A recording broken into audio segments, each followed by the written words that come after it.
नमस्कार दोस्तों, आज मैं फिर से उपस्थित हूँ आप सबके सामने बीएड और बीटीसी के मुद्दे पर कुछ चर्चा करने के लिए, जो कि नई रोज़ के रोज़ अजीबोगरीब परिस्थितियाँ उत्पन्न हो रही हैं। उस संबंध में आज मैं आपसे फिर से बात करने वाला हूँ। एक तो केवीएस का मुद्दा इस समय बहुत ही लाइट में चल रहा है, उसके बाद बीपीएससी के बारे में जो बातें चल रही हैं। छत्तीसगढ़ का तो मैटर ऐसा है कि सुप्रीम कोर्ट ने बोल दिया था कि चलो हाई कोर्ट से डिसाइड हो जाएगा, उसके बाद आगे बातें चलेंगी क्या कैसे होना है। तो पहले कल तो ये केवीएस वाले में ये हुआ है, जो खबरें निकल के आई हैं कि जो बीएड वाले वहाँ गए थे, उन्होंने बोला कि सर हमको शामिल करते हुए आगे की प्रक्रिया बढ़वाई जाए, क्योंकि ये पहले से ही प्रक्रिया चल रही थी और आदेश है आपका बाद में आया है। तो उसमें सुप्रीम कोर्ट के द्वारा ये बोला गया कि चूंकि ये मैटर डिसाइड हो चुका है, बीएड वाले अनएलिजिबल पाए गए हैं, उसके लिए और नहीं पाए गए हैं, तो आप लोगों को उसमें शामिल नहीं किया जाएगा। लेकिन कुछ और भी दलीलें दी गई, तो शायद ये याचिका जो है डिसमिस नहीं की गई है और अभी ये लाइव चल रही है। और इसके बाद आगे इसमें फिर से भी सुनवाई होगी। कुछ ना कुछ इन लोगों ने बोला था कि सर हम कुछ और भी चीज़ें रखना चाहते हैं आपके सामने, तो याचिका शायद डिसमिस नहीं हुई है, जैसे कि खबरें निकल के आई हैं। अब जो मेन बात करते हैं बीपीएससी के बारे में करते हैं। बिहार के डीएलएड साथी को सुप्रीम कोर्ट पहुंचे, 3 जजों की बेंच थी। सर माननीय जस्टिस बोस जी की, अनिरुद्ध बोस जी की बेंच थी, जिन्होंने मैटर डिसाइड किया था बीएड बीटीसी वाला। तो ये लोग पहुँचे, इन्होंने अपनी बात रखी कि सर जो बीपीएससी सभी को शामिल किए है और ये आदेश आ चुका है बीएड वालों के विरुद्ध कि अब बीएड वाले जब इसमें नियुक्त नहीं होंगे तो आप भी इसको बीपीएससी को डायरेक्शन दीजिए कि इनको बीएड वालों को अलग करते हुए मेरिट बना के और भर्ती प्रक्रिया आगे बढ़ाएं।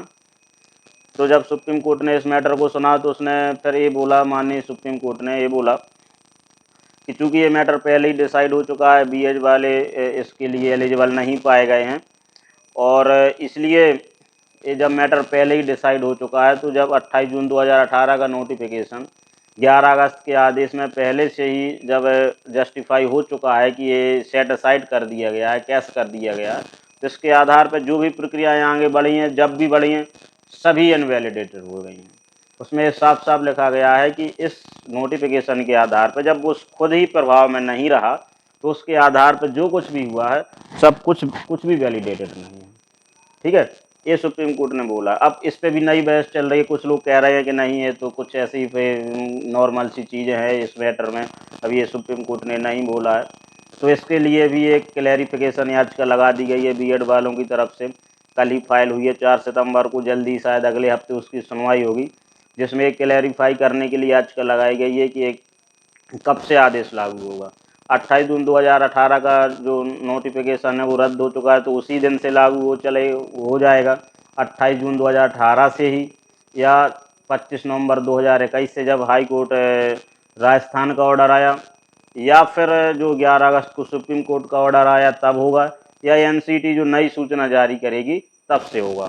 तो इस संबंध में ये बहस चलेगी, दोनों पक्ष अपना अपना पक्ष रखेंगे उसमें माननीय कोर्ट के सामने, फिर देखते उसमें क्या होगा। लेकिन एक फिर से केस वहीं जाएगा, उन्हीं की सुनवाई होगी, उन्हीं की बेंच में, माननीय बोस जी की बेंच में फिर से सुनवाई होगी, जो कि उन्होंने अभी कल ही ऑर्डर पास किया है कि चूँकि जब वो चीज़ ही प्रभाव में नहीं है, तो उसके आधार पर जो भी हुआ है सब कुछ इनवैलिड है।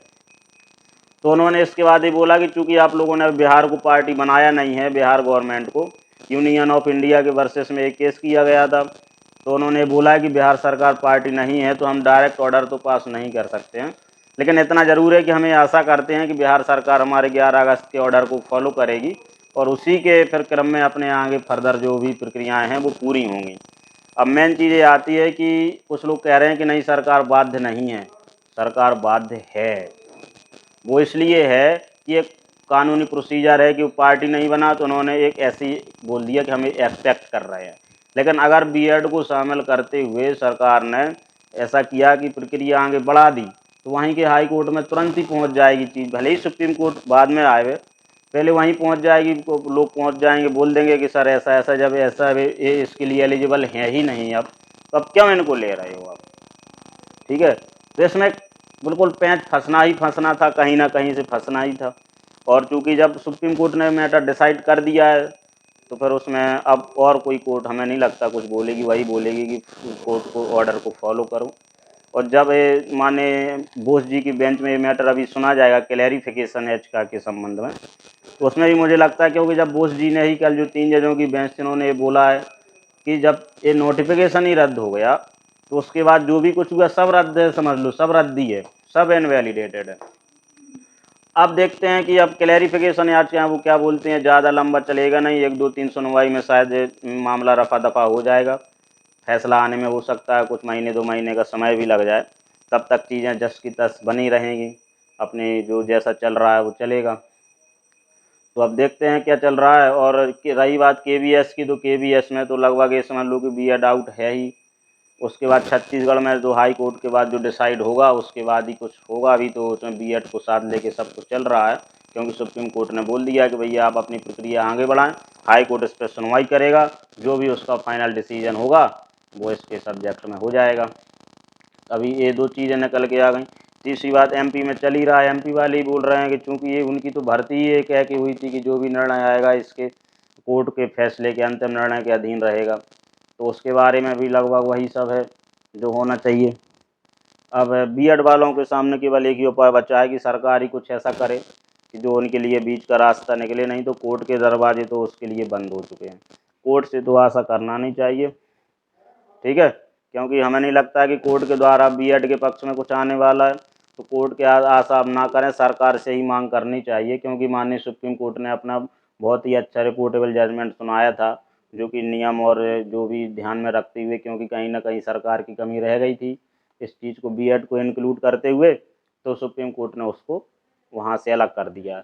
अब देखते हैं क्या होता है। वैसे हमें लगता तो नहीं है कि अब इसमें कुछ हो पाएगा, लेकिन फिर भी देखते हैं। 2018 से 2023 के बीच में जिन लोगों ने बीएड किया वो कह रहे हैं कि हमें अलाउ किया जाए, लेकिन हमें नहीं लगता कि ऐसा हो, क्योंकि आपने पढ़ाई तो वही पढ़ी है ना, पढ़ाई तो आपने कुछ अलग से नहीं पढ़ ली। भले ही आपने 2018 से 23 के बीच में किया है, लेकिन आपके पास भी तो और मौके हैं ऊपर जाने के लिए। तब कुल मिला के देखते हैं, फिर माननीय कोर्ट के ऊपर है क्या कैसे होता है। लेकिन अभी तो यही है कि माननीय जस्टिस बोस जी के उसमें बेंच में फिर से सुनवाई होगी। जो क्लैरिफिकेशन है आजकल लगी, 1 2 सुनवाई होंगी, दोनों पक्ष जो बीएड और डीएलएड वाले हैं अपना अपना उसमें आर्गूमेंट्स रखेंगे, उसके बाद उस पर फैसला आएगा। लेकिन हमें जो लगता है उसका शॉर्ट फॉर्म में कल जो फैसला आ चुका है उसमें ये उन्होंने बोल दिया है कि चूँकि जब वो नोटिफिकेशन इफेक्ट में नहीं है तो उसके आधार पर जो भी हुआ कुछ भी इफेक्टेड नहीं है, सब कुछ रद्दी हो चुका है, क्योंकि वो नोटिफिकेशन रद्द हो चुका है, उसके आधार पर जो भी हुआ है सब कुछ रद्दी हो चुका है। फिर भी देखते हैं, आप सरकार के ही भरोसे बीएड के साथ ही हैं, डीएलएड वाले भी अपनी जगह सही हैं, बीएड वाले अपनी जगह धरना प्रदर्शन करते रहें, क्योंकि उनके लिए केवल एक वही एकमात्र चारा रह गया है। इसके साथ साथ अपना माध्यमिक के लिए अपनी पढ़ाई भी करते रहें, क्योंकि वो भी ज़रूरी है उसके लिए, क्योंकि कोई नहीं आपके साथ में आ जाएगा। तो ठीक है, इन्हीं शब्दों के साथ मैं अपनी बात को विराम देता हूँ और आपको अपडेटेड रखूँगा, जो भी नई न्यूज़ निकल के आएगी बिल्कुल आपको सेम टू सेम वही चीज़ें बताई जाएंगी जो वास्तव में वस्तु स्थिति से आपको अवगत कराया जाएगा। ना तो भ्रम फैलाने का हम काम करेंगे, ना हमें इससे कुछ लेना देना भी नहीं है। हमारा केवल काम है आप लोगों को तक ऑथेंटिक न्यूज़ पहुँचे, जो कि आपके पास पहुँच रही है। ठीक है, बहुत बहुत धन्यवाद।